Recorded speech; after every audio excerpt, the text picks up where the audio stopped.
Salve a todos. Graça e paz. Mais um sábado de estudo aqui da Palavra de Deus. Que o nome do Senhor seja honrado, seja glorificado nesta manhã.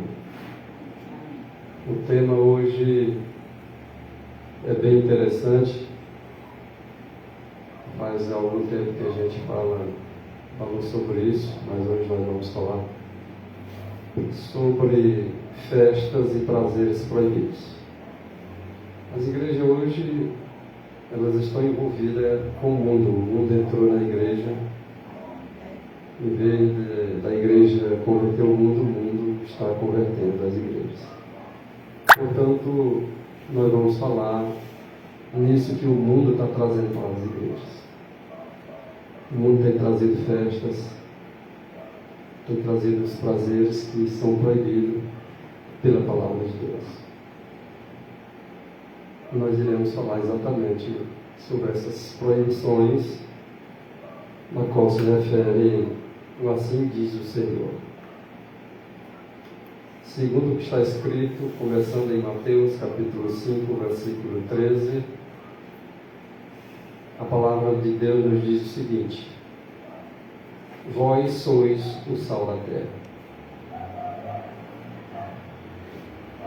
Cada um de nós aqui é tido por Jesus Cristo como nós sendo o sal da terra. Nós devemos saber para que serve o sal.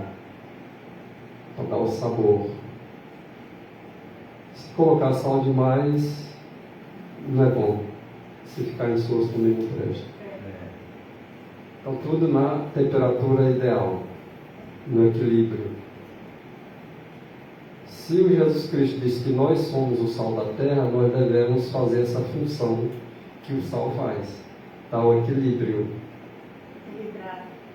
Mas se porventura nós, como sal, não tiver sabor, ou for insípido, como há de salgar? Os cristãos é para ser diferente. Os cristãos é exatamente para dar essa dosagem equilibrada, como sal. E se tornar-se insípido, o sal não presta para mais nada. A não ser que seja para ser lançado fora e ser pisado a pés pelos outros. Então nós devemos ter o nosso valor, como o Jesus Cristo menciona aí como sendo sal. Em outra passagem bíblica, que está no versículo 14 e 15 na sequência, Jesus Cristo também diz que nós somos a luz do mundo. Olha, duas comparações que ele fez: sal e luz. Para que serve a luz? Mais uma vez, nós devemos saber a função de uma lâmpada acesa como essa aqui está. É para iluminar aqueles que estão aqui embaixo. Para que todos possam ver. Se todos olharem aqui para cima, vão ver uma lâmpada acesa, iluminando o ambiente. E Jesus Cristo nos comparou como sendo uma lâmpada dessa acesa, luz, iluminando. Porque segundo Jesus Cristo diz que a luz do mundo, Ele é a luz do mundo, mas nós também somos a luz para o mundo. E que não pode se esconder uma cidade edificada sobre um monte. Se no topo do monte está construída e edificada uma cidade, quem passa por longe vai ver lá no topo do monte que lá tem uma cidade. O cristão não é diferente. Quem passa por perto ou longe de um cristão, ele vai perceber que o cristão está edificado sobre a rocha, sobre Cristo. E que ninguém pode se esconder. Todos podem ver. E também não pode esconder uma lâmpada dessa acesa aqui, assim. Ela está acesa aí, está clara, está iluminando, todo mundo está vendo. Assim é o cristão também. E nem se coloca uma lâmpada dessa no lugar baixo, tem que se colocar no lugar mais alto, por isso que ela está lá no teto, lá no topo, para que ilumine quem está aqui embaixo, e que todos possam ver, e que todos possam ser vistos.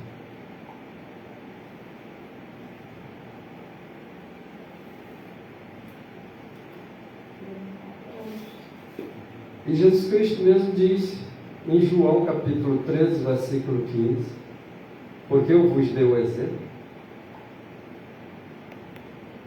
assim como eu vos fiz, façam vocês também.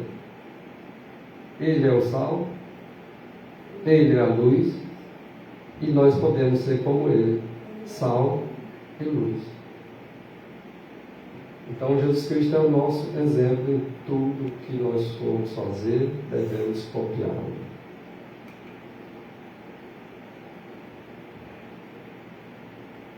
Ele é o grande professor, nós somos seus alunos. Nenhum aluno é como o professor, mas todos os alunos que ganham boas lições serão como o seu professor. E ele era o grande educador. Ele era o grande educador para a vida presente e para a vida futura. Isso nós devemos ter em mente acerca do nosso grande educador Jesus Cristo. Agora, em Fundamentos da Educação Cristã, na página 229, vamos olhar aqui uma das coisas proibidas pela palavra de Deus, que isso está empestado, virou uma praga no meio evangélico, no meio cristão. Olha isso. Ellen White diz assim: não consigo encontrar nenhum caso na vida de Cristo que demonstre haver ele dedicado tempo a jogos ou diversões. Você ir para uma igreja, inclusive em acampamentos, não vai ser difícil você ver um monte de gente dentro do campo de futebol, gente arrodeada de um bilhar, gente em volta de um jogo de dominó, jogo de cartas, um monte de coisas que a palavra de Deus proíbe, que Jesus Cristo não fez. Ele disse: assim como eu fiz, faça também. Ele nunca fez isso. Quem faz isso não é salvo. Quem faz isso também não é luz. Mas infelizmente as igrejas estão cheias desse tipo de coisa. E isso não agrada os simpatizantes disso aí, não. Ele está falando aqui, mas não tem que ver, fica aborrecido, zangado, porque diz que a gente está falando das igrejas, pastores. Incrível a forma como eles pensam. Por que eles pensam assim? Porque não são sal, porque não são luz, porque não faz o que Cristo faz, porque querem serem parecidos com o mundo, e por isso traz o mundo para a igreja. E os líderes que aceitam esse mundo vindo para a igreja são os maiores responsáveis, porque eles que deveriam dar o exemplo, assim como Cristo deu. Se nunca foi visto Cristo num jogo de futebol ou em qualquer tipo de jogo, e nenhum tipo de diversões mundanas, o que eu quero lá? O que eu quero deixar meus filhos lá? Eu só posso andar na contramão do mundo. Se eu andar de acordo com o mundo, está escrito que aquele que ama o mundo e as coisas que há no mundo, não tem o amor de Deus nessas pessoas. E nessas pessoas amam o seu Deus. Porque Jesus Cristo disse: se me amares, guardareis os meus mandamentos. Quando você joga alguma espécie de jogo, você não está amando a Cristo. Você não está sendo o sal da terra, muito menos a luz do mundo. Quando você se coloca na condição de estar em busca de diversões, você está copiando o mundo, não a Cristo. E esse tipo de sermão aborrece aqueles que odeiam a verdade. Porque, queira ou que não, eles aborrecem a verdade. Porque quem ama a verdade não fica aborrecido porque alguém falou ela.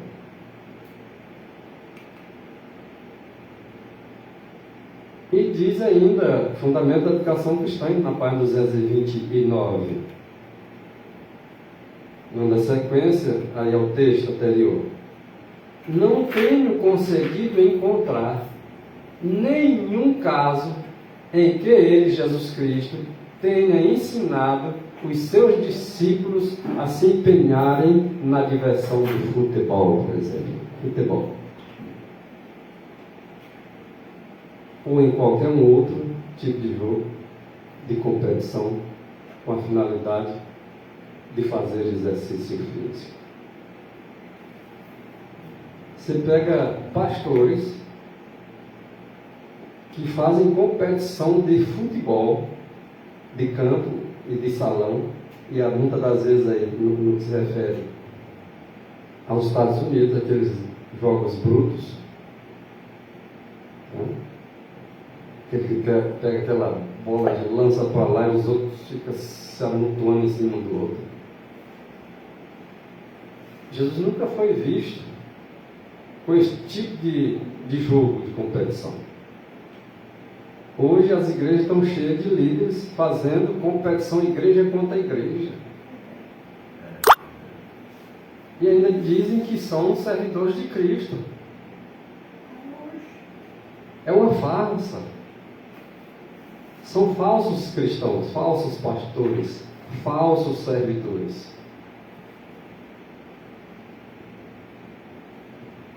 Pastores dizem, se você vai jogar um futebolzinho, você ora antes.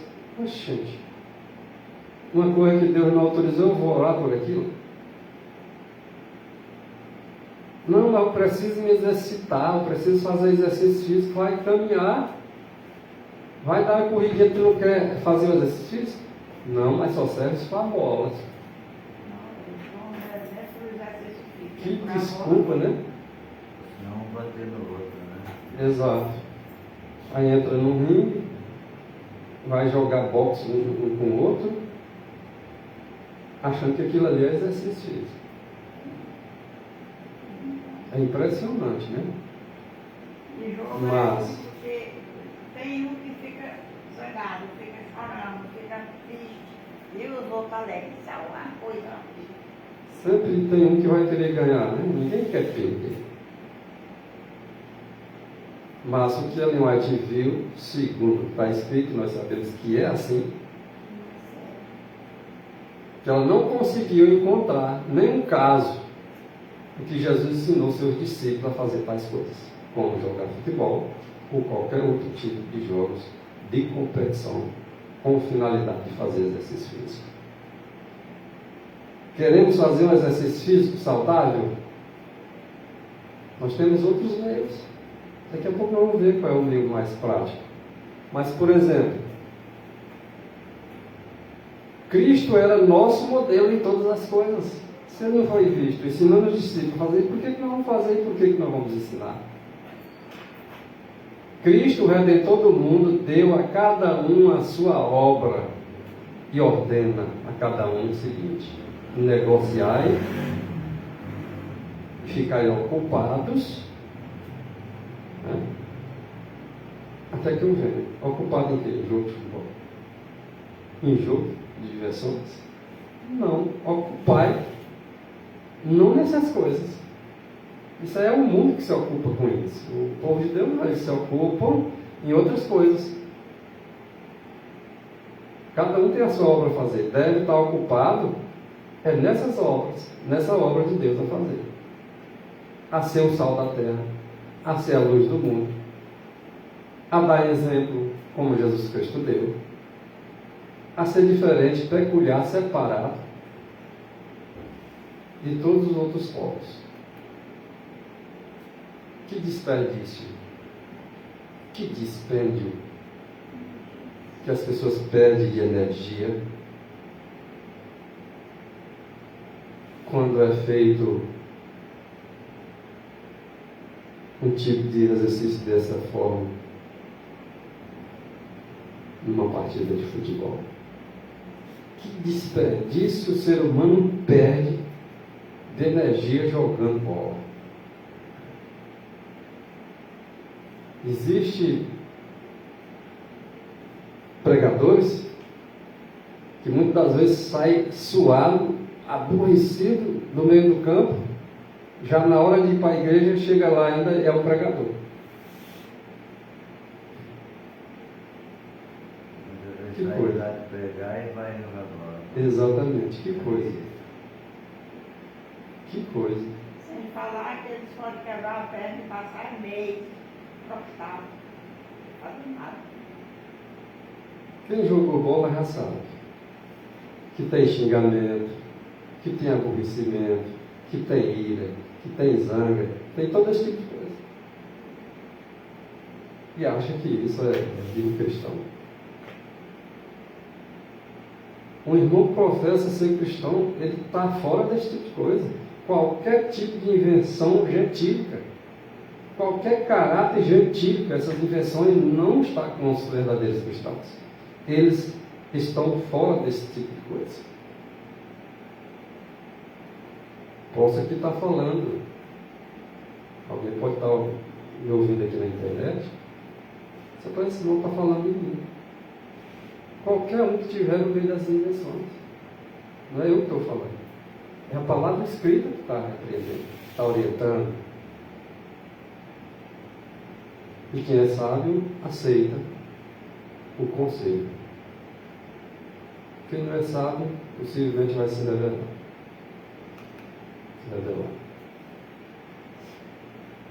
Qual é o tipo de exercício que nós devemos fazer? São aqueles que nos beneficiam fisicamente, espiritualmente. Mas exercício físico que não beneficia pessoa alguma, aplicar as mesmas energias na execução de trabalho útil, isso é que eu deveria ser feito. Alguém quer pegar uma enxada e começar a capinar lá o terreno, ajudando o irmão lá? Não, vamos embora fazer um exercício. Eu não tenho terra para capinar, não, mas vamos lá na sua. Será que tem? Mas é um exercício útil. E acaso não vos será mais agradável enfrentar o registro de vossa vida no grande dia de Deus? Já pensou se está registrado lá no livro do céu, que eu me coloquei na condição de empregar meus exercícios físicos, meu vigor físico, exercício que para nada aproveita, está registrado lá contra a minha alma, minha vida? Não seria melhor estar registrado uma coisa que fosse útil, que não me vai condenar à morte eterna? Precisamos estar atentos, porque no grande dia de Deus há registros a ser considerados. Agora, qual seria o exercício melhor para a nossa saúde física? Até mesmo a mental e a espiritual.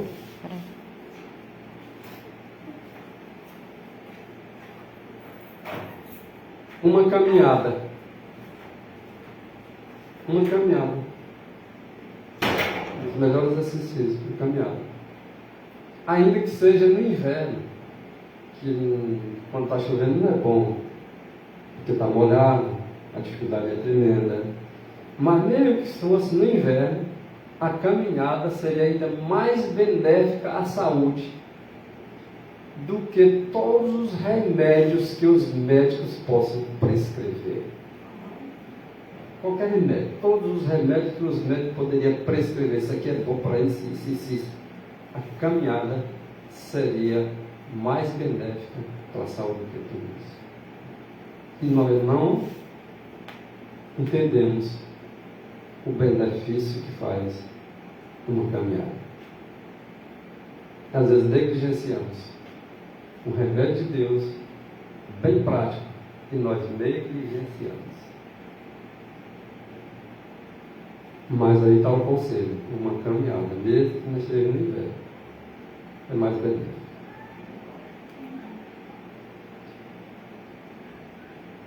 Falando ainda da caminhada, diz que uma breve caminhada após a refeição, por exemplo, com a cabeça ereta, com os ombros para trás, num moderado exercício, movimentos moderados.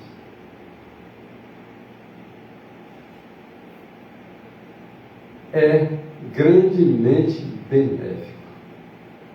Às vezes a gente come e vai deitar. Em vez de comer e fazer aquela caminhadinha moderada, né? Cabeça ereta, ombro para trás, postura bem elegante, para fazer um benefício para a nossa saúde física, certamente mental e espiritual. E às vezes não. Nos acomodamos e deixamos de fazer aquilo que é correto, deixamos de ter a saúde. Mas nós temos aí os conselhos adequados, próprios para a nossa vida cotidiana. A mente, ela é desviada do eu para as belezas da natureza quando você faz uma caminhada desse tipo, logo após as refeições. Moderadamente, não é aquela caminhada forçando, aquela caminhada moderada, uns 30, 50 passos para lá, 30, 50 para ali, devagarzinho. Isso ajuda.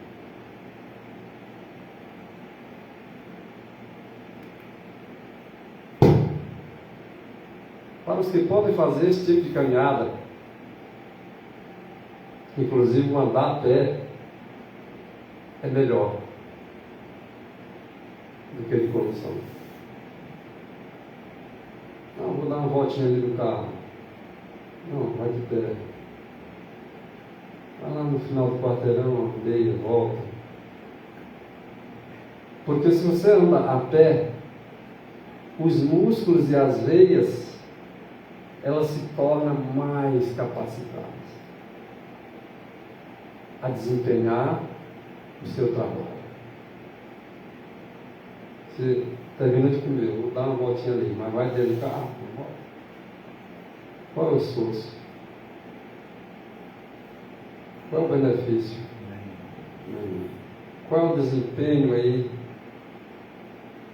de fazer esse trabalho, os músculos e as veias?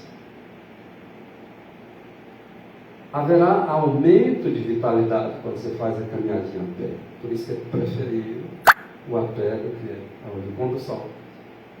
Porque há um aumento de vitalidade que é tão necessário à saúde. E às vezes esses detalhes a gente passa por alto, né? E precisamos. Alguém diz assim, eu não posso caminhar. Não pode fazer uma caminhada longa, mas uns poucos passos pode. Não, mas dói isso, dói aquilo. Mas dá umas passadinhas. Ajuda de alguma forma.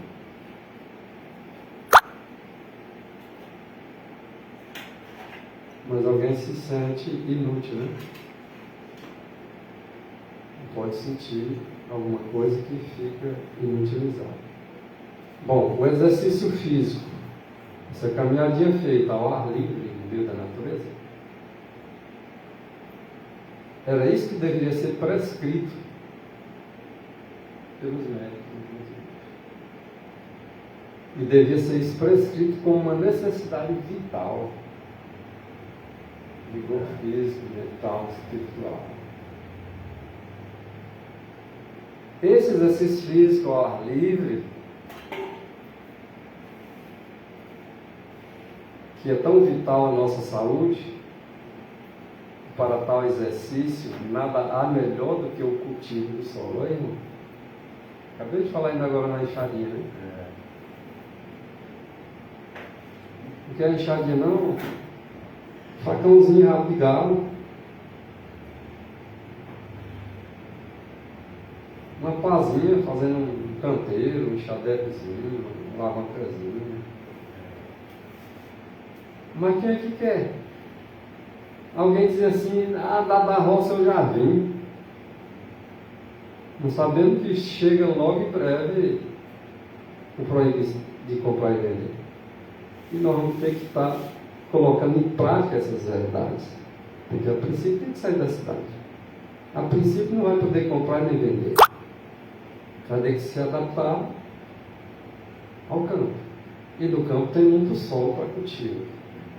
Nós vamos ter que cultivar o nosso próprio alimento, porque não vão nos vender o alimento necessário. É só Deus que vai dar esse alimento. Portanto, nós precisamos, inclusive, colocar em prática esse remédio para as nossas vidas. O exercício físico. Jogando bola, não. Cultivo o solo.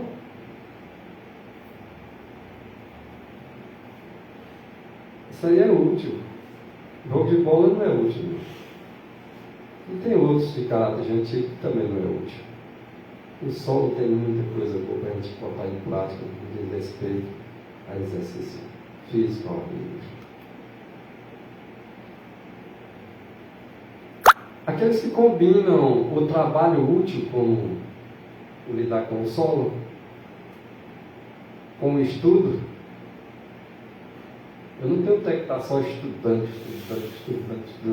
sobrecarregando a mente em tudo e o corpo velho.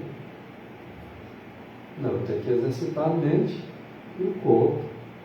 Eu tenho que combinar esse trabalho de utilidade com o estudo da palavra de Deus, com o lidar no solo. Porque os que combinam esse tipo de coisa, trabalho com estudo, não tem necessidade de exercícios ginásticos. Aí o crente acha que tem necessidade de exercício ginástico. Aí eu vou para a academia. Aí vai se movimentar o corpo na base de um som. Que coisa, então. Que coisa mais estranha. Um cristão tem que exercitar o corpo dançando. Isso não seria um caráter gentil? Para me exercitar o meu corpo, eu tenho que jogar bola. Uma nataçãozinha que é melhor, não quero. Tem que ter uma competição. É incrível, né? O trabalho, ele, quando é realizado ao ar livre, é 10 vezes mais benéfico para a saúde do que o trabalho em recinto fechado. Não, eu vou comprar uma esteira. Eu vou comprar uns aparelhos para mim fazer minha levantamento de peso. Bom dia. Aí começa a levantar peso, começa a correr num ambiente fechado. Ar-condicionado. Vontade. Aí acha que isso é o melhor. Olha o que a linguagem está dizendo. Que é 10 vezes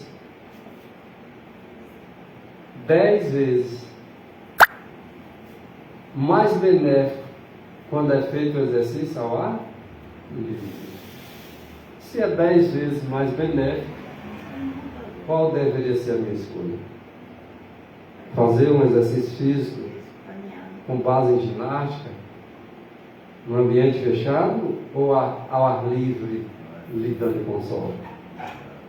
Muito melhor. Se é 10 vezes, né?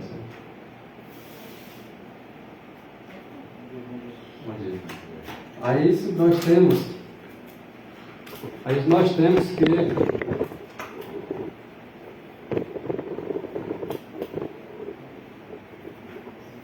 optar pelo o mais benéfico e por aquilo que é autorizado por Deus, certo? Então, se é 10 vezes mais benéfico,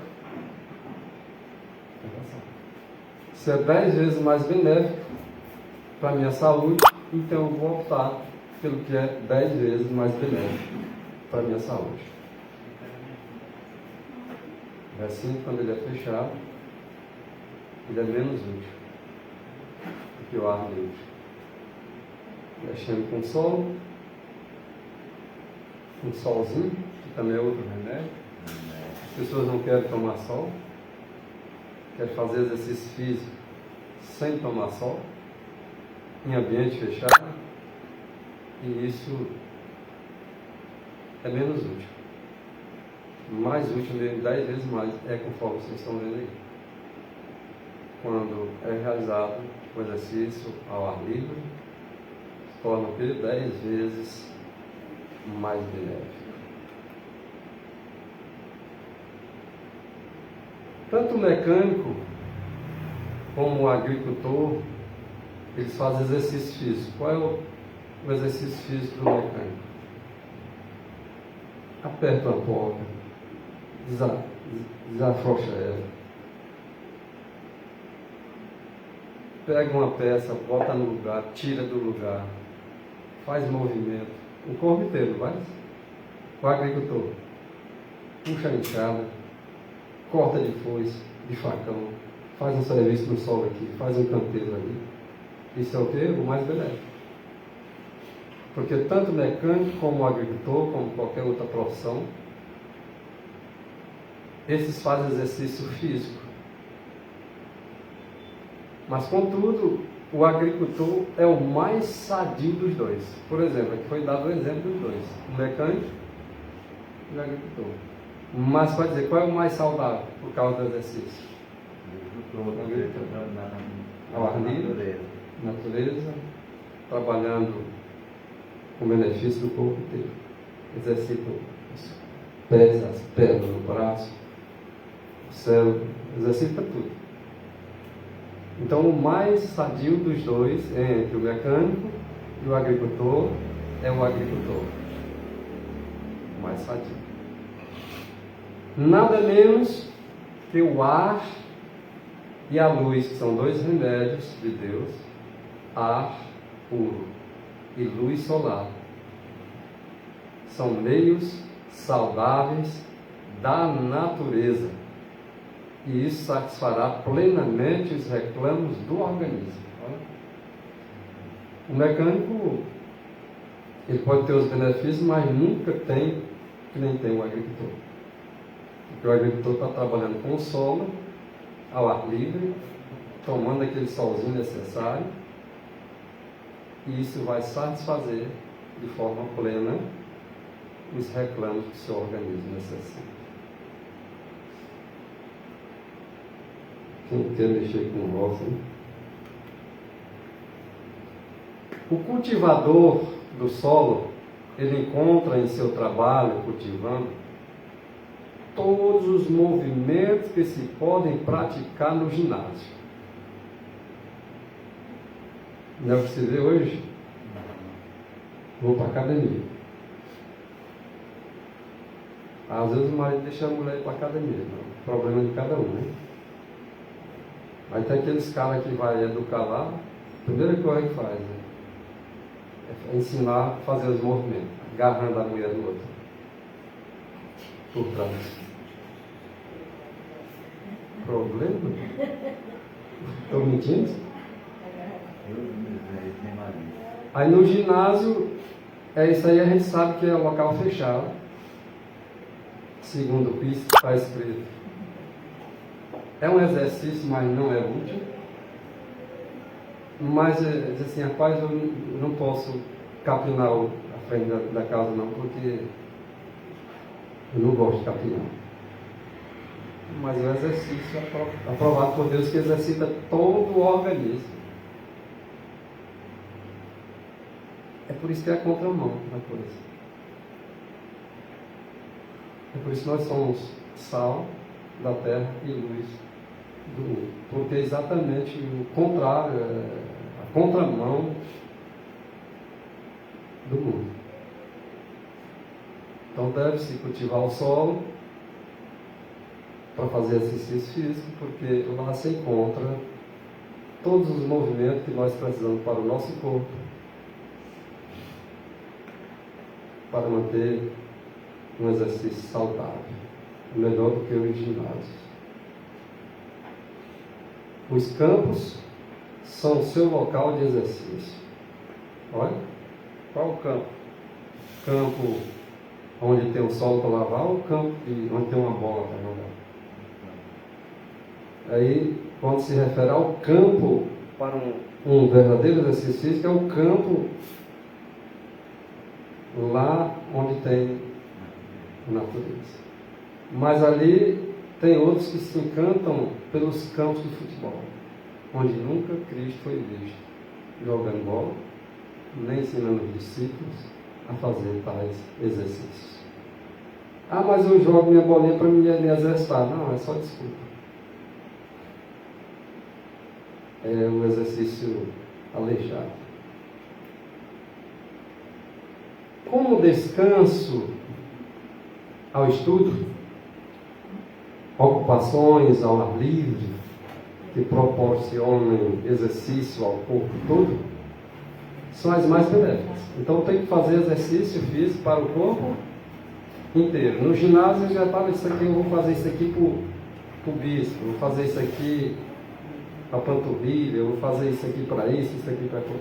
Mas para todo o corpo, a natureza tem o exercício para toda a parte do corpo do organismo. Esses são os mais benéficos. Então, nenhum ramo do trabalho manual é mais valioso do que a agricultura. Para vocês terem uma ideia, quem foi o primeiro agricultor? Adão. Primeiro governador? Adão. Mas esse governador era agricultor.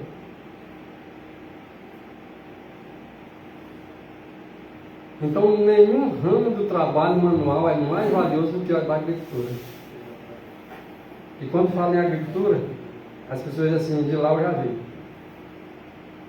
Quando fala sair da cidade, a linguagem ela diz assim, sair da cidade o mais rápido possível.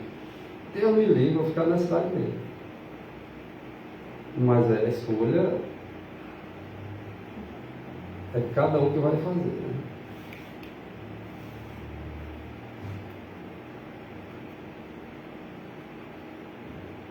Um esforço, olha só, um esforço maior deve se fazer, com a finalidade de criar, de incentivar os interesses nos trabalhos da agricultura. Olha o que tem que ser feito. Há muito tempo eu não faço nada na área da agricultura. Eu tenho que fazer alguma coisa para mim me colocar na condição de incentivo, de interesse. Tem que ser criado em mim esse desejo do trabalho de agricultura, para beneficiar o meu corpo com os exercícios mais benéficos possíveis. Chame o professor a atenção para o que diz a Bíblia sobre a agricultura. Às vezes a gente diz, oxe, o que a Bíblia diz? Fala sobre a agricultura. Acabei de falar aqui em Adão. No princípio criou Deus os céus e a terra. Ele agora resolve criar o homem. Agora faz um jardim ali. Coloca o homem para cuidar e para lavrar. Cuidador e lavrador. Na agricultura ali, daquele local. A Bíblia não fala sobre isso, já começa falando disso. A gente aqui não percebe. Então chame o professor a atenção para o que diz a Bíblia sobre a agricultura e que cultivar a terra era o plano de Deus para com o homem. Olha qual era o plano de Deus para com o homem. Cultivar a terra. Isso aí está bem claro quando ele entregou nas mãos de Adão aquele trabalho para fazer. E os professores nem sequer parecem não saber disso. Né? E aí está mais um texto falando de Adão. Educação, página 219. Diz que é o primeiro homem, que é Adão, que é o governador do mundo inteiro, foi dado um jardim a cultivar. E que muitos dos maiores vultos do mundo a verdadeira nobreza deste foram cultivadores do solo. Os maiores homens, os mais nobres da terra, foram cultivadores do solo.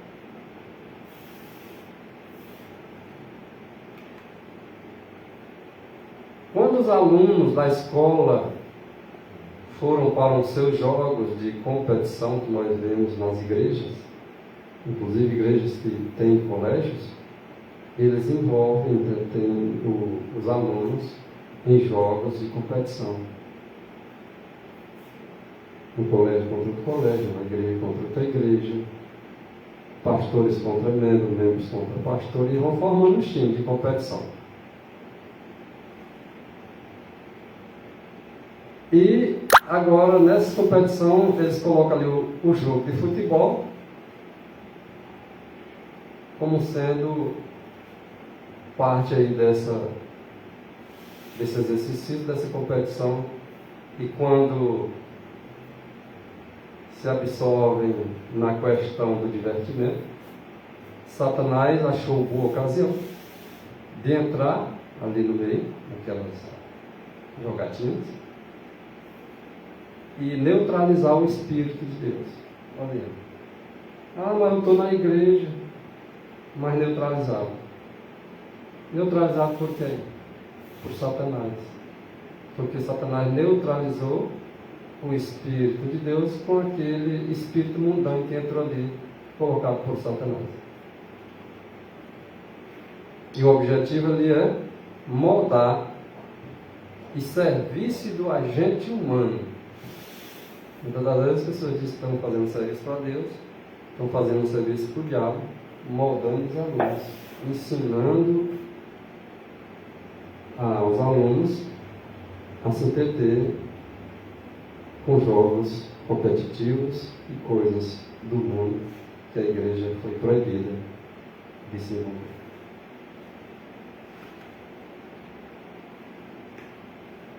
E, conforme está escrito, a própria Bíblia, agora o Fundamento da Educação Cristã, também na página 225, diz que sede sóbrios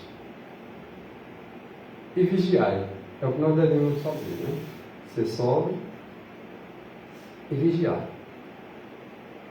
Não enxutar bola de futebol. E nem adestrar-vos nos jogos que são condenáveis pela palavra de Deus. E que deveriam fazer todo cristão enrubescer-se de mortificação ao refletir sobre isso. É a coisa de ficar espantado. Se a gente observar espiritualmente o que está por trás, envolvido num jogo de futebol no campo, onde as pessoas estão correndo atrás de uma bola. E isso com o intuito, às vezes, de fazer exercício físico. Alguns dos mais populares divertimentos, tais como o futebol americano e o boxe, eles se têm tornado escolas de brutalidade. Na verdade, são os jogos mais brutos que a gente vê nesses aí. O futebol americano, gente se mutuando em cima do outro, dando porrada no outro, se machucando. E o boxe é bem direto, é uma murrada mesmo. Então são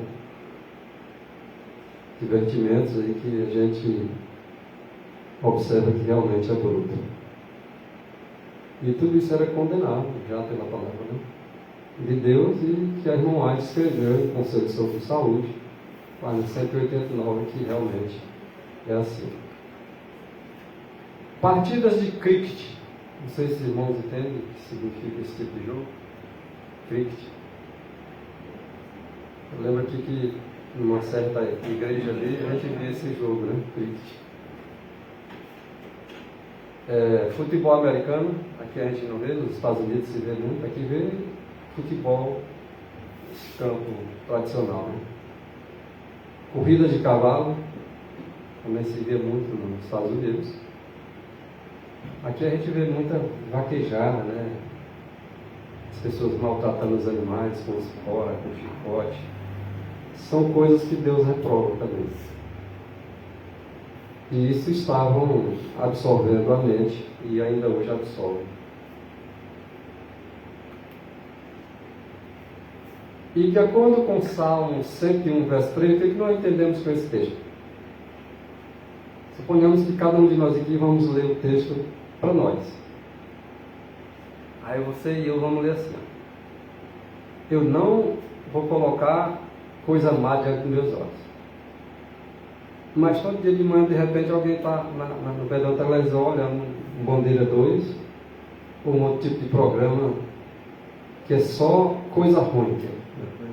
Enche a mente só de coisa ruim. E a palavra de Deus diz, não coloque coisa má diante dos teus olhos. Aí eu vou ler o texto e diz, não porei coisa má diante dos meus olhos. E parece que eu faço o contrário. Aí você continua dizendo, eu odeio a obra daqueles que se desviam. Mas muitas das vezes não. Aí o salmista odeia, era para mim odiar também. Aí assim, eu odeio. Mas parece dizer o contrário, eu não odeio a obra desses desviados. Não se me pegam a mim. O que não se pega a mim? A obra deles, desses desviados, e essas coisas má diante dos meus olhos.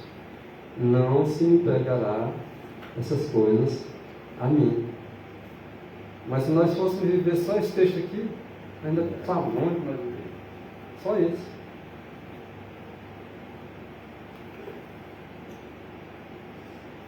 Quem deve vigiar? Todos. Vigiar o quê? Os sentidos. Quais são os sentidos? Onde é que o inimigo pode entrar? Ele pode entrar pelos ouvidos?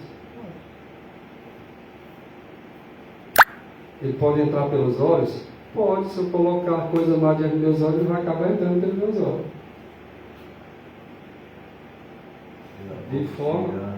Exatamente. Então todos devem vigiar os ouvidos, os olhos, a boca, o corpo inteiro. Todos devem vigiar os sentidos. O diabo pode entrar por meio de um tato, de uma ação minha. Todos devem vigiar os sentidos. Porque do contrário, se não vigiar, Satanás vai alcançar vitórias sobre cada um que não vigiar. Pois essas são as avenidas da alma. Sabe o que é a avenida? Essas principais ruas da cidade.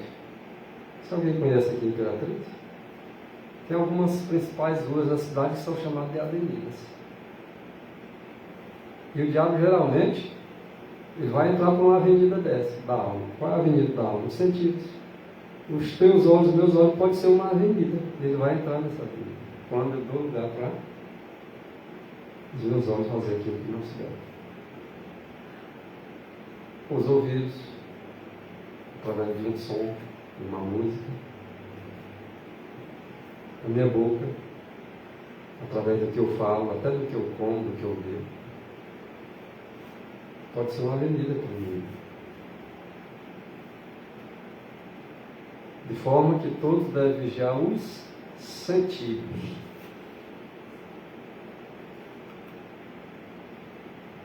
Deves tornar-te fiel. Tornar-te é a pessoa que não está sendo, né? No momento. Então, torna-te fiel. Se alguém foi fiel, desviou, volta a ser fiel de novo. Então deves tornar-te fiel, sentinela de teus olhos. Olha quem é que nós devemos vigiar. Sentinela fiel de teus olhos. Eu devo vigiar os meus próprios olhos, os meus ouvidos, porque são os sentidos, e todos os demais sentidos. Se nós quisermos dominar a mente e impedir que vãos e corruptos pensamentos te manchem a alma, através dos meus olhos, dos meus ouvidos, minha boca, até do meu nariz, tem a ver com relação à saúde também. Eu posso estar abrindo uma avenida para ninguém trabalhar. Então eu tenho que ter o domínio da mente.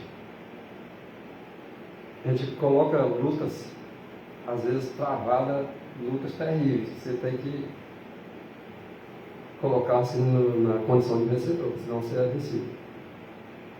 Eu ali no meu trabalho tem muitos problemas de enxergar, falar e ouvir. Tem mais. E o inimigo pode estar trabalhando por ele nesse sentido, sentido. sobre cada um de nós. Né? Mas tem uma hora que mesmo você vendo que vai fazer tudo errado, Deus dá um toquezinho e fala. Mas a gente não aprende, sabe? Que volta a repetir, mas tem hora que Deus fala pra gente que aquilo ali está errado. Mas volta a gente acaba Deus teimando, está né? falando contigo. A gente acaba teimando, mas a gente sabe o que é a Que verdade. é certo e que é errado, mas tem hora que Deus mostra pra gente que está errado. Se for olhar a mulher do próximo, lá passa a mulher lá direto lá, então a gente evita de ir o rosto, tal, para não passar. Transforma uma avenida de Satanás. Satanás e seus anjos, ele não está só. Aquela terça parte que ele caiu, ele juntamente com os anjos dele estão ativos, eles não estão inertes não, eles estão ativos, trabalhando, criando uma espécie de paralisia dos sentidos. Ele tenta paralisar a nossa visão, os nossos ouvidos, a nossa boca. Ele está fazendo um tipo de paralisia com o professo povo de Deus para que eles sejam enrolados. Cristo termina o trabalho no santuário celestial e aí não tem mais jeito. Ele quer paralisar de alguma forma o povo de Deus para que não avance. De modo a não serem ouvidas as admoestações, de modo que não sejam ouvidas as advertências e as repreensões. É o que ele quer. Ele não quer que nós sejamos agora atentos naquilo que vem para nós em forma de admoestações, de advertências e de repreensões. E de uma certa forma ele quer paralisar os nossos sentidos para que nós não vigiem eles como se deve vigiar. Ou se porventura vier a ser ouvidas o quê? As admoestações, as advertências e as repreensões. Ele não quer que a gente atenda isso, mas se porventura vier a ser ouvidas as admoestações, as repreensões e as advertências, não terem efeito sobre o coração.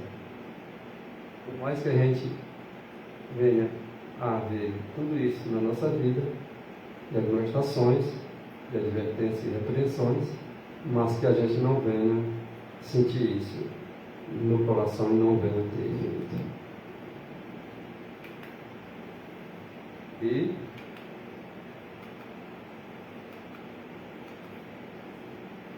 venha acontecer uma transformação, né, na nossa vida.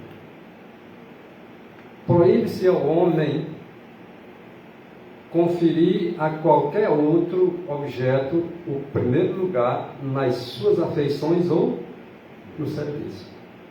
Porque se qualquer coisa que nós colocar nossas afeições, por isso que é proibido, e se a gente conferir qualquer outro objeto em primeiro lugar nas nossas afeições ou no nosso serviço, torna-se idolatria e quebra de mandamento. Por isso que é proibido ao homem fazer isso. O que quer que acariciemos, que tenha tendência a diminuir o nosso amor para com Deus, ou se incompatibilizar com o culto a Ele devido, disso fazemos o Deus. E a palavra de Deus é clara: não terás outros deuses diante de mim. Às vezes ninguém sabe nem quando é que transgrediu esse mandamento. Às vezes só em colocar uma outra coisa na nossa afeição ou no nosso serviço, no lugar de qualquer coisa que seja de Deus, nesse sentido da adoração, estamos quebrando o mandamento.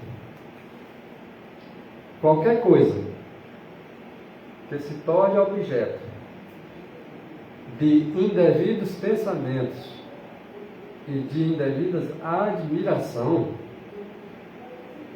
absorvendo a nossa mente a um Deus posto diante do Senhor, isso é que é aquilo que é proibido pela palavra de Deus. Não permitais. Então, não permitais que se levante um orgulho egoísta e seja servido como um Deus. Olha a quebra do mandamento: não terás outro Deus diante de mim. Até o orgulho, ele pode tomar o lugar de Deus, que é objeto de nossa admiração. Acabamos transgredindo o mandamento: não terás outro Deus diante de mim. Então não devemos permitir que se levante o orgulho em nossas vidas e agora seja servido esse nosso orgulho como se fosse um Deus. Qual terá a supremacia? O serviço de Deus ou o serviço do próprio eu? Então, muitas das vezes, o serviço do próprio eu, nós estamos servindo um outro Deus. Nós estamos tendo um outro Deus, às vezes, com a gente mesmo. Aí vem a pergunta: qual é a tua supremacia sobre ti? O Deus Criador ou o teu eu? Exatamente. E isso requer renúncia, sacrifícios, porque o eu, ele fala bem alto. Nossos aniversários natalícios, por exemplo, como nós estamos falando de festas, prazeres proibidos, agora vem a questão dos nossos aniversários. Todos nós nascemos um dia, todos nós passamos a comemorar os aniversários natalícios, né? E as festas de Natal e de ação de graça frequentemente são devotados à satisfação do quê? Do eu. Quando isso acontece, é quebra de mandamento ou não é? A pessoa que hoje pensa no Natal, a indivíduo, organizar um pouco a igreja, churrasquear. Mas por que nós fazemos o que o mundo faz e a gente parece não ter entendido? Parece que Satanás está tentando paralisar realmente o nosso sentido para que nós não entendamos. E se vier a gente a perceber alguma coisa, ele realmente não permite que se dê ao coração. Então, os nossos aniversários natalícios, dependendo da forma como você faz. As festas de Natal, está bem aí, né? De ações de graça, frequentemente são devotados à satisfação do eu. Eu vou colocar aqui vamos dizer assim, uma ocorrência que é simples, o mais simples aí: ação de graça. Não, eu vou fazer um culto de ação de graça. Depende também. Qual é o objetivo desse teu culto de ação de graça? Para a tua satisfação própria, do teu eu? É quebra de mandamento também. É ação de graça, mas é para o teu eu, não é para tem que ser para o teu eu. É para a honra e glória de Deus. Não, lá em casa vai ter um culto de ação de graça. Para que é mesmo? Não é porque eu estou aniversariando. Vai ter bolo, vai ter isso, vai ter aquilo. Para quem foi isso aí mesmo? Foi para Deus? Não, foi para si próprio. Então isso é o quê? Quebra de mandamento. A caminho para o homem parece direito, mas o fim é morte. Às vezes o Espírito nos diz que está errado, mas muitas vezes você não quer enxergar, que vai te exigir, vai ferir o teu eu, vai exigir muito de ti. Vi que tudo que divide as afeições ou tira do coração o supremo amor a Deus, tudo, mesmo o aniversário, ou impede que haja ilimitada e inteira confiança nele, em Deus, assume o caráter e toma a forma de um ídolo. Olha como é grave. Parece que nós nunca tínhamos visto esse tipo de texto. Não é só para dividir, eu vou fazer um culto de ação de graça, mas é para honra e glória de Deus e é para mim, né, ficar no meu dia vitalício. Para dividir. Foi-me indicado o primeiro grande mandamento. Qual é ele? Amarás o Senhor teu Deus de todo o teu e de toda a tua e de todo o teu. Mas não é dividido, não. 99% para Deus e só 1% para mim. Está dividido. Não está de todo, não.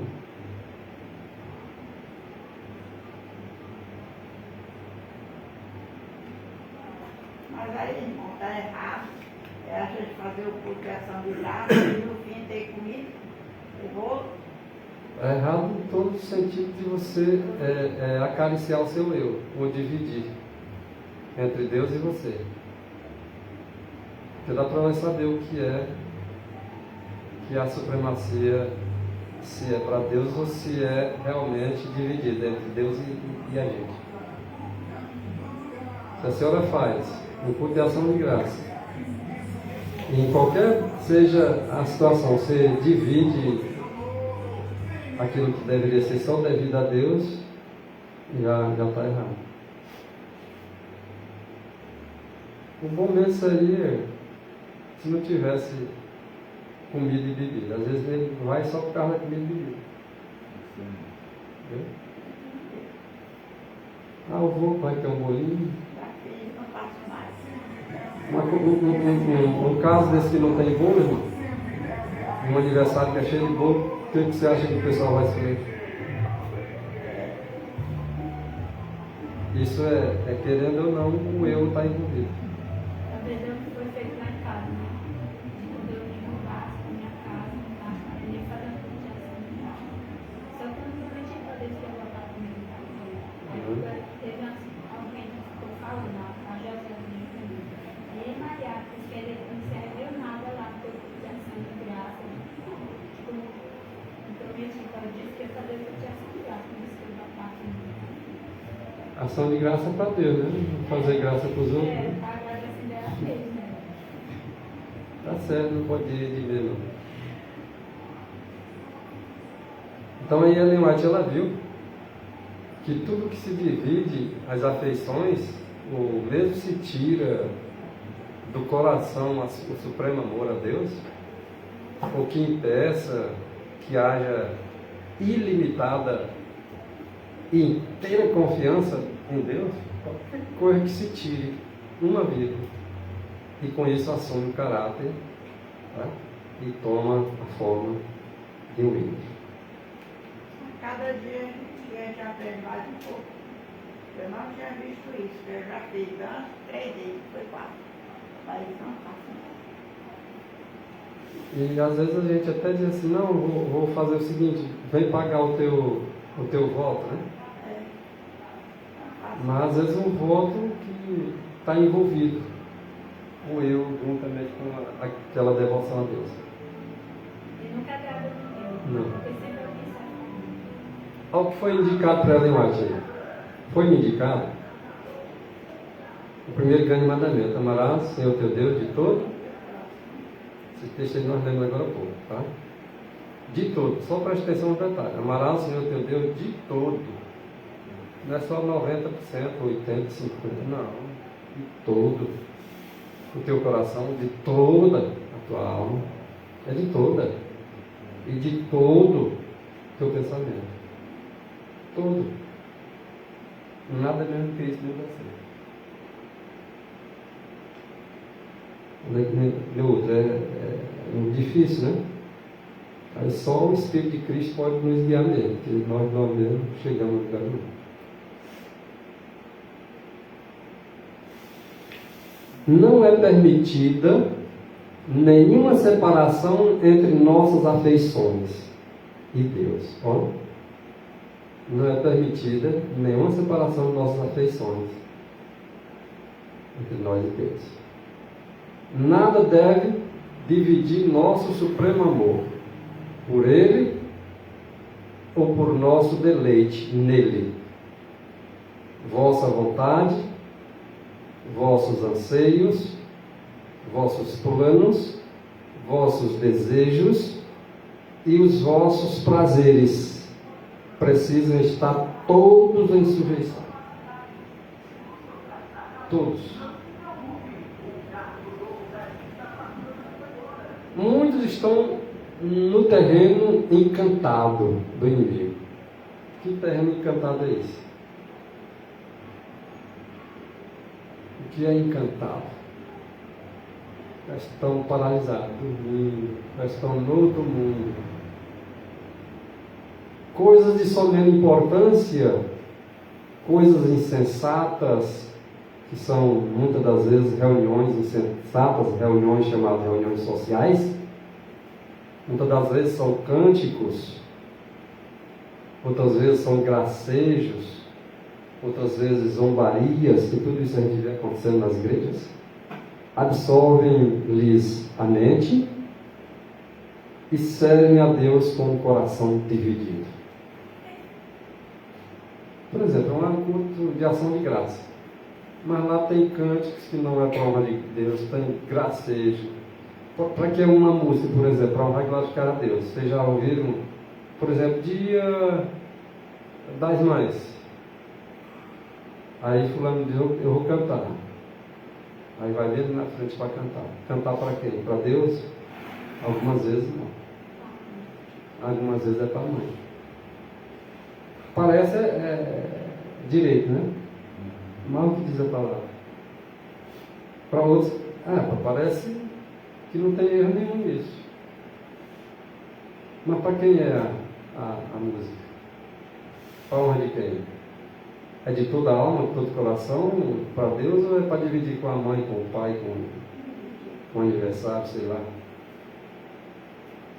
Olharam a seriedade da coisa? Nem sempre aquilo que eu acho que é direito para mim é direito segundo a palavra de Deus. Que às vezes nós estamos mesmo em cânticos, numa reunião social insensata, com gracejos, palavras vulgares, zombarias, e isso é o que tem absorvido a mente daqueles que professam ser cristãos. E estão servindo a Deus em coração dividido, e Deus não sei. Eu sei que hora social na igreja está lá no lado adventista. E o convidado de honra é Satanás e toma posse de promotor. Eu vou lá para uma reunião que o promotor é Satanás. Pois é. O convidado de honra é Satanás e o promotor são aqueles que estão trazendo o povo para assistir.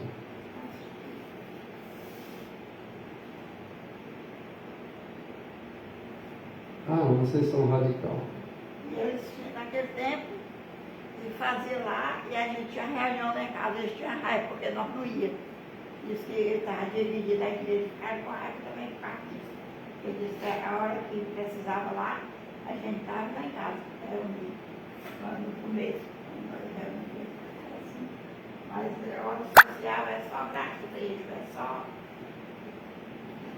Hora social tem um monte de coisinha que é reprovado pela palavra. Tudo tem. Aquela dancinha, sei o que para frente, sei o que para trás. Dança de quadrilha. Diz que é carnaval de crente, é?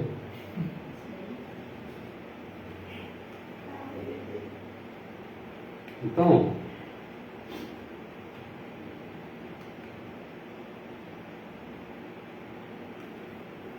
nessas coisas, há alguém invisível, irmão. Em vosso meio ajudando-vos. Sabe quem é? Esses que têm estado em festas insensatas, sua menos importância, terreno encantado de Satanás, reuniões insensatas, chamadas reuniões sociais, cânticos, gracejos, zombarias, absorvendo a mente, principalmente dos jovens, coração dividido. São nessas coisas aí que há alguém visível em vosso meio, ajudando-vos. E é Satanás, que está presente ali, cheio de alegria infernal.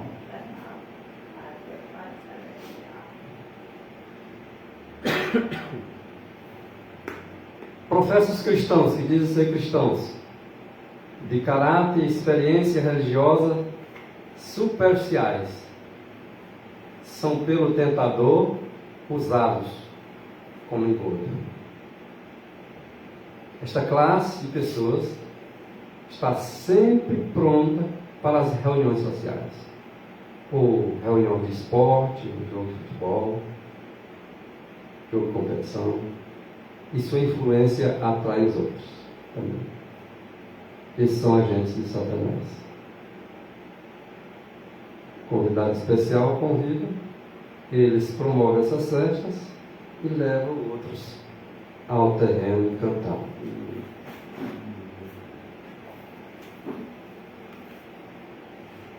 Os que desonram a própria mente e a afeição, fixando-as naquilo que é proibido pela palavra de Deus, não terão escrúpulos de desonrar a Deus com várias espécies de idolatria. Na verdade, eles não sabem nem o que faz. Eles não têm escrúpulos. Estão preocupados em desonrar a Deus, em participar de suas várias espécies de idolatria. Eles não estão preocupados com isso. Eles estão desonrando a própria mente, estão desonrando a própria afeição, colocando-a naquilo que é proibido pela palavra de Deus. Deus os entregará às suas vis afeições. Sabe o que Deus vai fazer? Essas pessoas que não estão nem aí para a honra e glória de Deus, vai ser entregue para as suas vis afeições.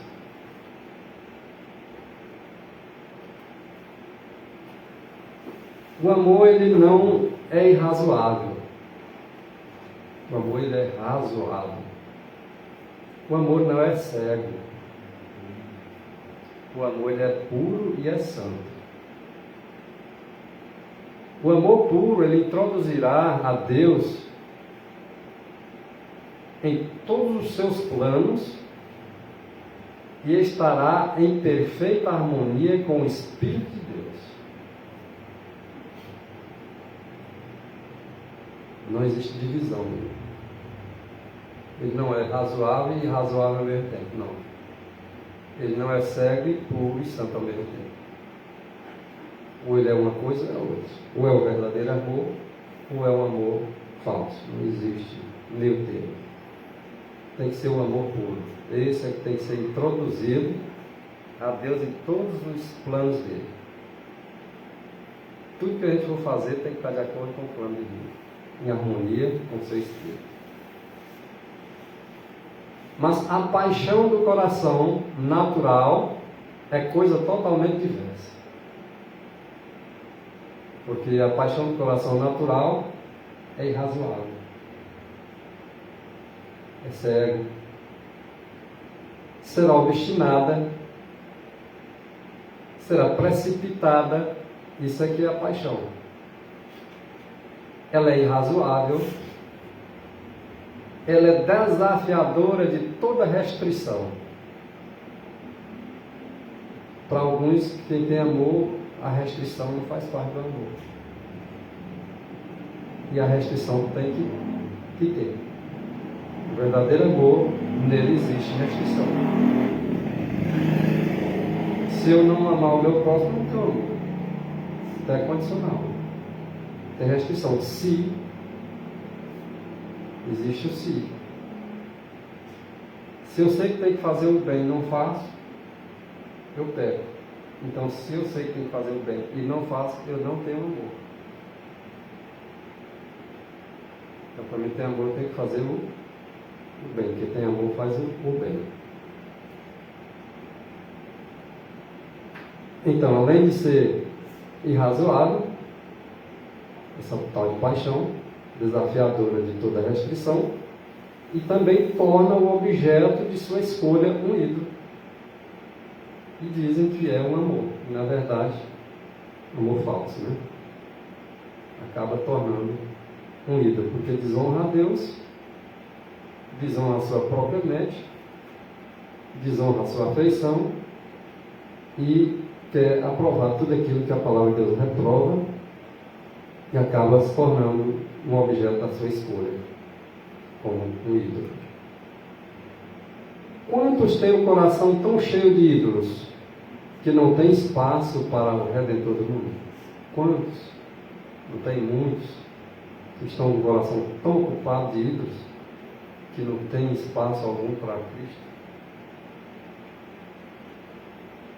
Muito sério, né? Mas rebelaram-se contra mim, diz o Senhor, e não me quiseram ouvir. Ninguém lançava de si as abominações dos seus olhos, nem deixava os ídolos do Egito. Não porei coisas más diante de meus olhos. Mas Deus está dizendo aqui: se rebelaram e não quiseram ouvir, tá? A mim, e ninguém quiseram também lançar fora as abominações de seus olhos, e nem deixavam os ídolos do Egito. Então eu disse que derramaria sobre eles o meu furor, que é as pragas, para cumprir a minha ira contra eles no meio da terra do Egito. Aí está aquelas pragas lá do Egito. Nós sabemos que tem uma agora descrita no Apocalipse, e que também aqueles que não quiserem jogar fora os seus ídolos e os que se rebelarem contra Deus vão provar do furor da ira dele. Não tenho conseguido encontrar, diz irmão White, nenhum caso em que ele, Jesus Cristo, tenha ensinado os seus discípulos a empenharem-se. Lá fala-se referente ao jogo de futebol, né? E nem representações teatrais. Hoje as igrejas usam muito essa questão do teatro. E Deus não aceita esse tipo de ensino. Não, por meio de teatro fica mais fácil, pessoal. Não. O Senhor, tá, não usou esse tipo de método. Agora vamos ver qual é a forma que é usada, irmãos. Obreiros Evangélicos, página 355, mediante o emprego de cartazes. Presta atenção nisso, irmãos. Às vezes nós vamos aos extremos e às vezes não consideramos razoável a comparação de um texto com o outro. É mediante o emprego de cartazes. Então significa dizer o quê? Que mediante o emprego de cartazes, bem como mediante o emprego de símbolos e mediante o emprego de ilustrações, são três tipos de coisa: cartazes, símbolos e ilustrações de várias espécies. Não é só de uma espécie não, viu? Cartazes de várias espécies, símbolos de várias espécies, ilustrações de várias espécies.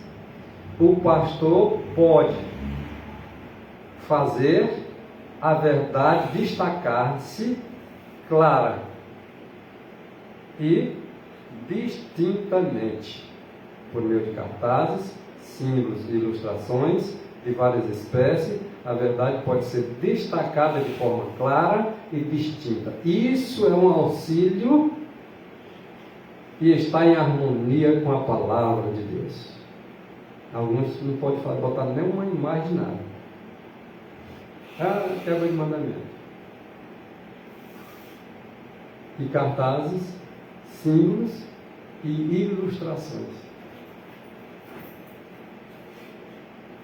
Às vezes usando uma figura. Não é uma idolatria. Nem sempre é idolatria. Se você tiver da forma certa, cartazes simples e ilustrações, de várias espécies, dando a honra devida a Deus, é a forma correta de tornar a verdade distinta e destacada. Agora vem as reuniões festivas, as glutonarias. As igrejas geralmente fazem isso. Vamos fazer aqui uma pipocada, uma sorvetada, não sei o que, fazer um bolo para vender para... Não é assim? Festas, reuniões de glutonarias. As loterias. Às vezes convida para ir à igreja e lá tem sorteio lá dentro. É uma espécie de loteria, né? Não, vamos lá que vamos sortear um ventilador, sortear um liquidificador, sortear isso, sortear aquilo. As cenas mudas e representações teatrais estão fazendo um trabalho que produzirá um registro com seu fardo de resultados para o juízo.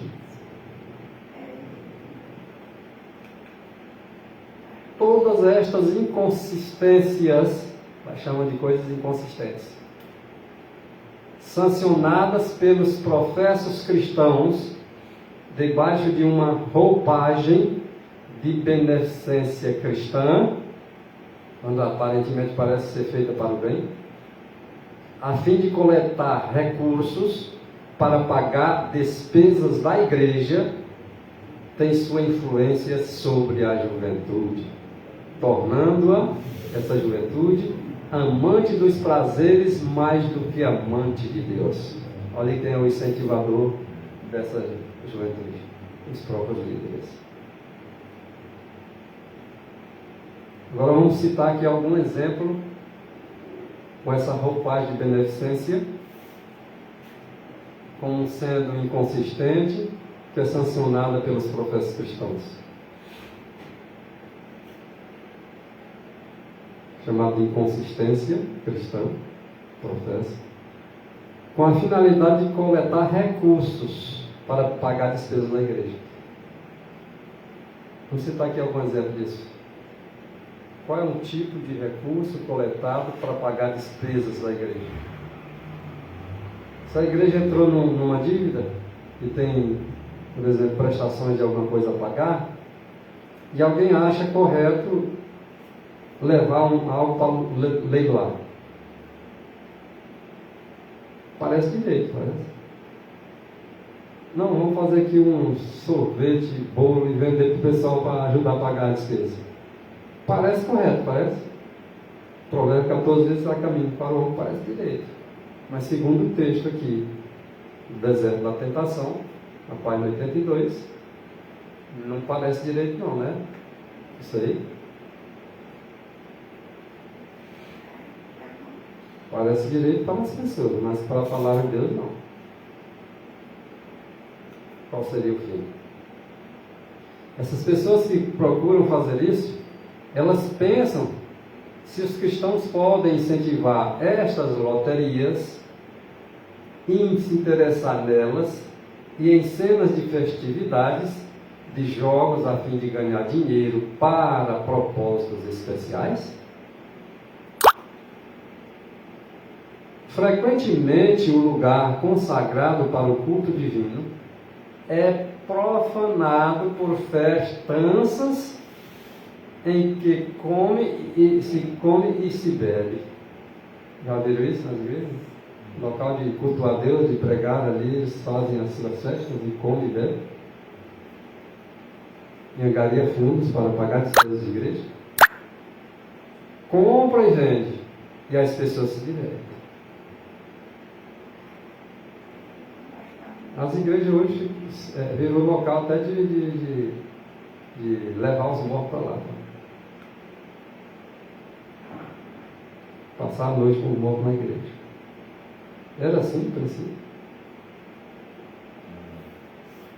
Mas se vê muito isso. As igrejas não fazem isso. Não leva para a igreja. Não tem casa não. igreja. Esse tipo de coisa aí está certo?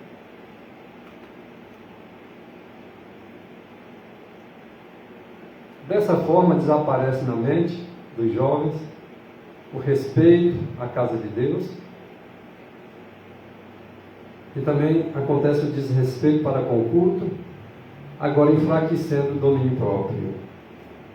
É esse tipo de jovem que as igrejas têm.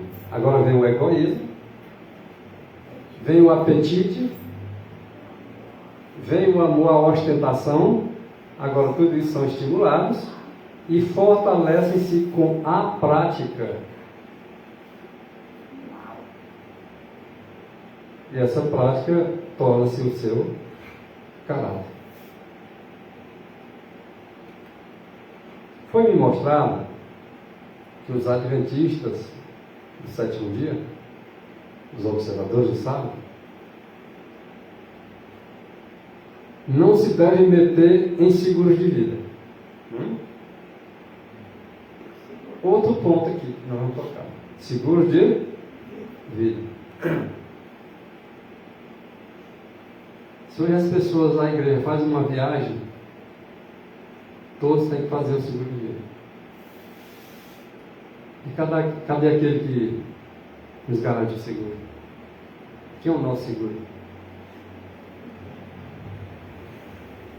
Observam como realmente o cristão é diferente de todos os outros.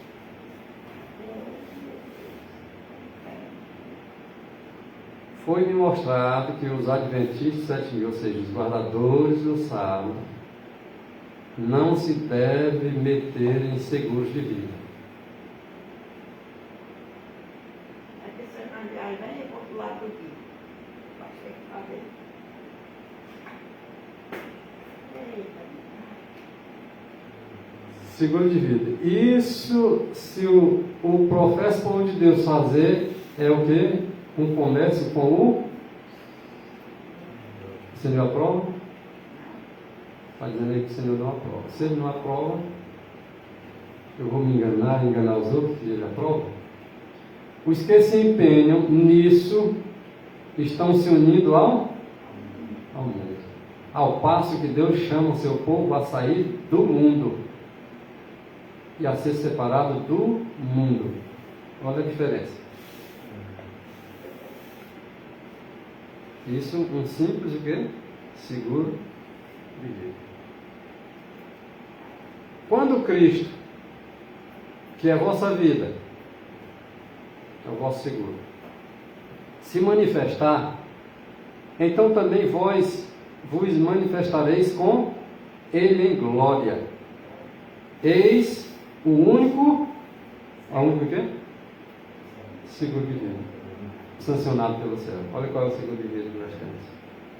Cristo Jesus. E quando Ele se manifestar, nós também nos manifestaremos com Ele. Aí está o seguro. É a nossa garantia. Os cristãos que compreendem o mistério de piedade, que tem um alto e sagrado senso da expiação, que reconhecem nos sofrimentos de Cristo no deserto uma vitória ganha para eles,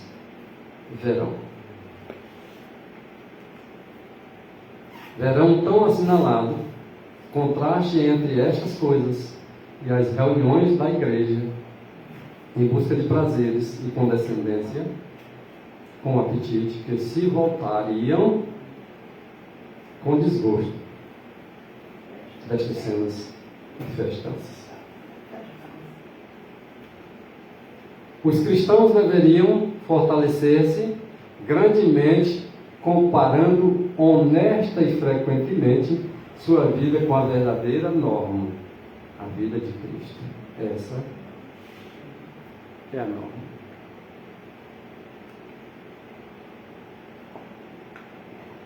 O Deserto de Tentação, página 81, diz que as numerosas reuniões sociais, os festivais e frequentes que constituem uma tentação ao apetite exagerado e aos divertimentos, os quais levam à leviandade e leva também ao esquecimento de Deus. Não podem encontrar sanções no exemplo de Cristo, o Redentor do mundo. O único padrão seguro que o homem deve copiar se deseja ele vencer como Cristo. As baixas e comuns reuniões sociais, falam muito dessas reuniões sociais. As festas para comer e para beber, principalmente essas que eles fazem para angariar fundo para a igreja. Festas que eles fazem só para cantar e tocar instrumentos de música. Aparentemente parece para a glória de Deus, muitas das vezes não é. São inspiradas por espíritos das regiões inferiores. Olha de quem? Muitas das vezes para cantar. Ele faz uma programação inteira para cantar, com o intuito de fazer aquilo que a palavra de Deus não aprova. E são chamados isso dizendo que são inspiradas por espírito das regiões inferiores. Que espírito é das regiões inferiores de Deus? Não. É de Satanás. Muitas das vezes as coisas são feitas inspiradas por esse espírito aí. As reuniões sociais, festas para comer e beber, cantar e tocar instrumento de música, muitas vezes são feitas, aprovadas por Satanás. Essas reuniões, elas são uma ofensa, uma oferenda, né? Uma ofensa a Deus e uma oferenda a Satanás. Essas reuniões, elas estimulam o orgulho do vestuário, elas estimulam o orgulho da aparência, elas estimulam a satisfação do próprio eu, e ao riso e à frivolidade. Satanás ele é recebido como hóspede de honra e toma posse dos que promovem essas reuniões.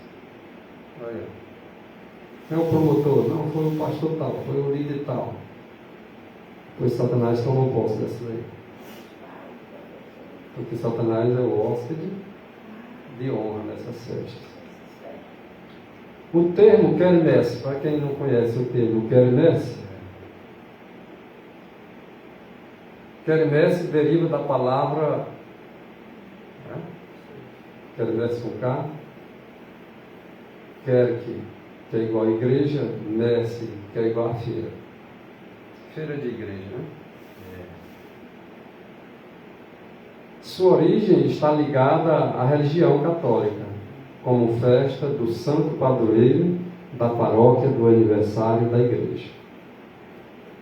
Isso é o que quer dizer essa questão quermesse. Vamos ver o que tem de errado na quermesse.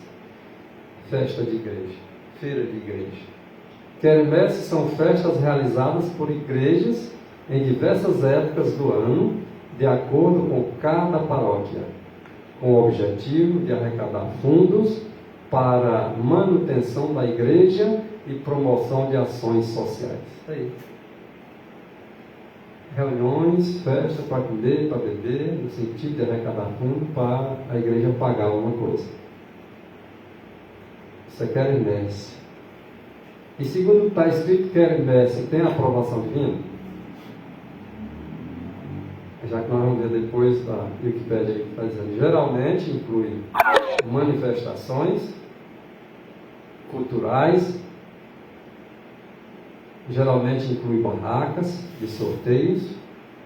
Isso é quermesse. Quando você vê uma barraca promovendo sorteios, jogos, um prêmio sendo dado nas igrejas, vendas, aí é chamado quermesse.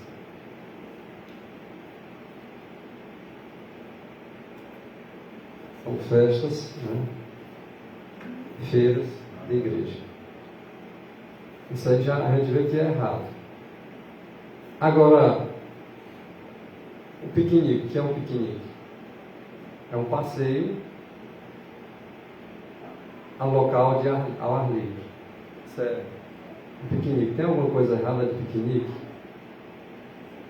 Qual é o problema, por exemplo, você pegar 2, 3 famílias e marcar um local ao ar livre no campo, na roça, e fazer um jantar no meio da natureza. Algum erro disso? Não, né? Mas se você fizer isso com outros propósitos, de comer e beber, já torna-se errado. Como por exemplo, não tem problema nenhum você pegar a hora do almoço e almoçar em família, jantar em família, pegar um dia de jejum em família. Isso não deixa de ser um piquenique. Estende um lençol sobre o solo, debaixo das árvores, vai, junta-se a família e se alimenta. Qual o problema disso? Deus julga as intenções. Então, o piquenique é um passeio local ao ar livre, no campo, ou mesmo na praia, na areia, em que cada participante leva alimentos que poderão desfrutar por todos, pode ser desfrutado por todos. O seu maior prazer reside na refeição feita em meio à natureza. Certo?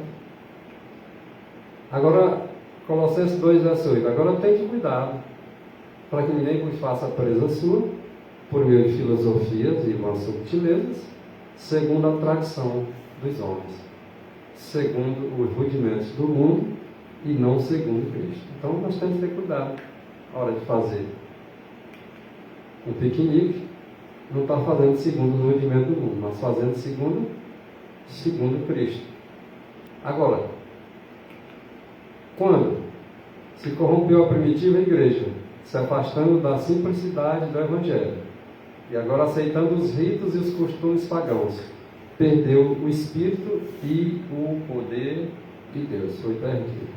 Assim a primitiva simplicidade desaparece, um dilúvio de mundanismo invade a igreja e leva consigo seus costumes, suas práticas e os seus ídolos.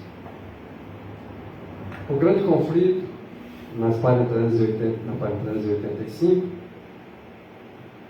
ele diz assim: até que ponto terrível a amizade do mundo, que é inimizade contra Deus, é hoje acalentada entre os professos seguidores de Cristo.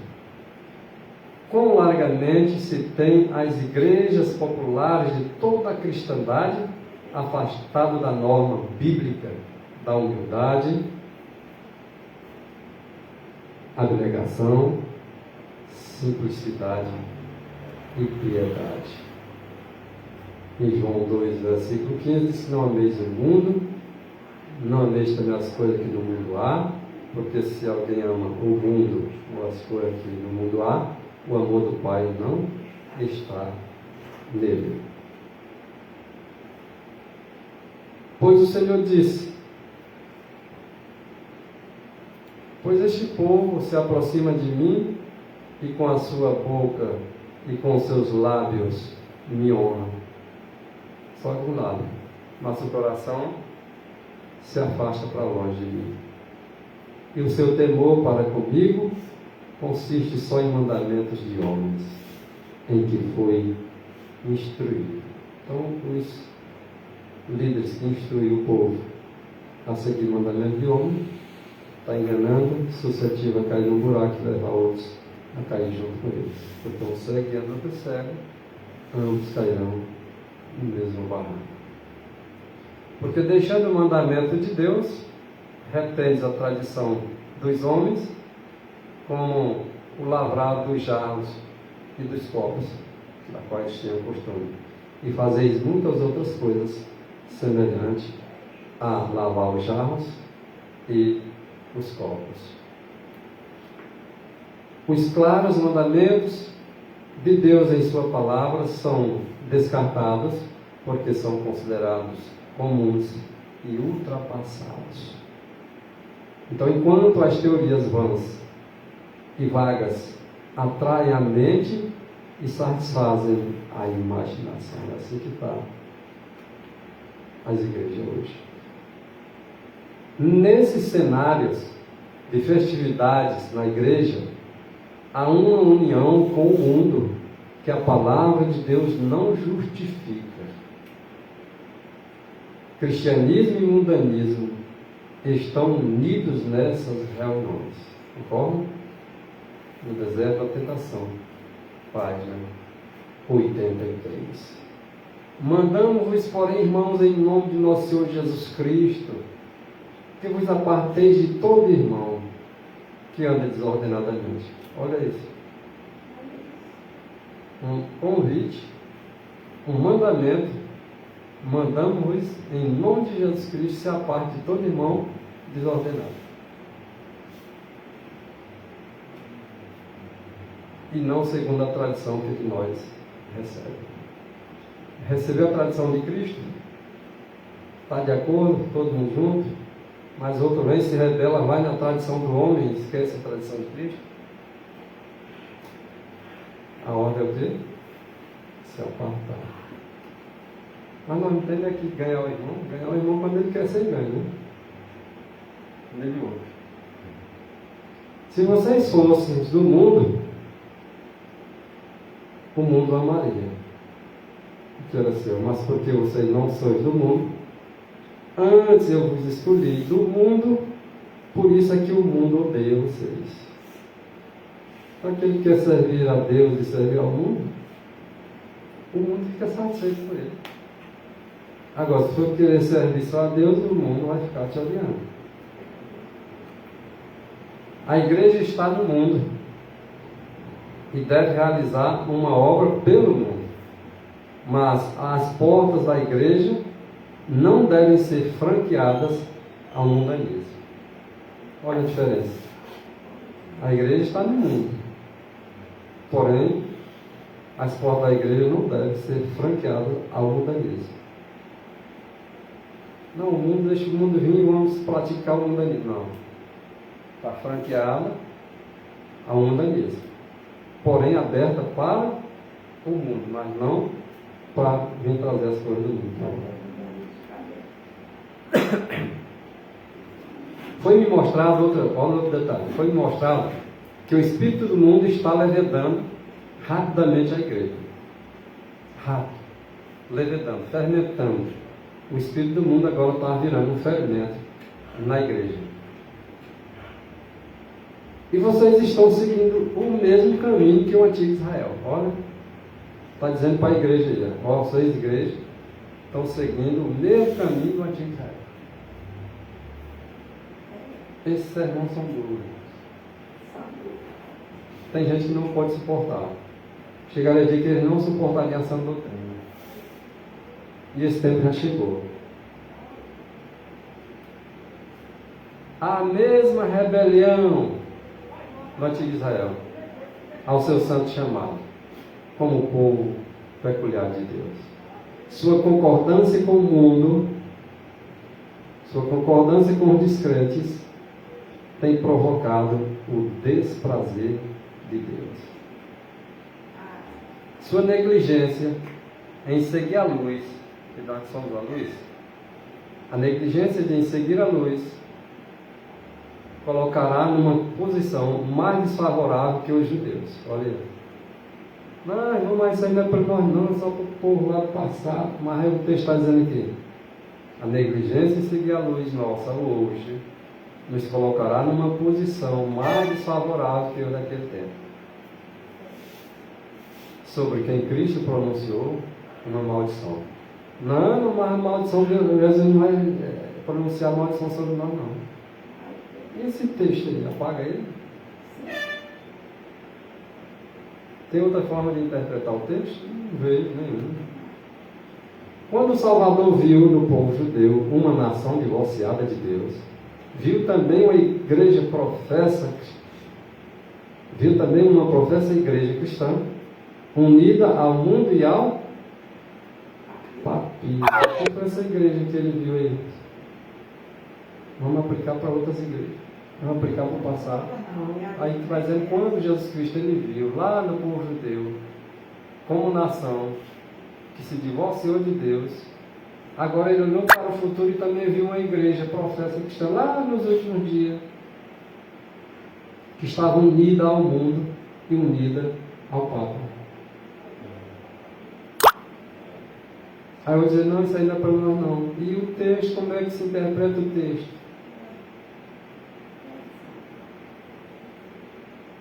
Concluindo, se a unidade pudesse ser assegurada somente pelo compromisso da verdade e da justiça, então que houvesse diferença e que mesmo houvesse guerra. Bom teria sido para a igreja e para o mundo se os princípios que moviam essas almas vigorosas fossem revividos nos corações do professo povo de Deus. Pecados graves, presunçosos, têm habitado entre nós. E, no entanto, a opinião geral é que a igreja está florescendo. É isso que o povo entende. Não é, irmão? A igreja está florescendo. Onde pecados graves, pecados presunçosos têm habitado entre nós. E, no entanto, a opinião geral é que a igreja está florescendo e que paz e prosperidade espiritual se encontram na igreja, se encontram em todas as suas fronteiras. A voz de muitos se levanta e diz: a igreja está prosperando, está florescendo, onde os pecados reinantes são os pecados graves e presunçosos. E só com a ajuda de Jesus Cristo a igreja pode vencer se quiser. Mas essa é a condição que hoje se vê no que diz respeito a festas, mundanismos, esse tipo de coisa, prazeres tardios. Deus nos faça um povo diferente, como sendo o sal da terra e a luz do mundo. Essa é a minha oração nessa manhã de sábado. Amém. Aí eu vou dizer, é isso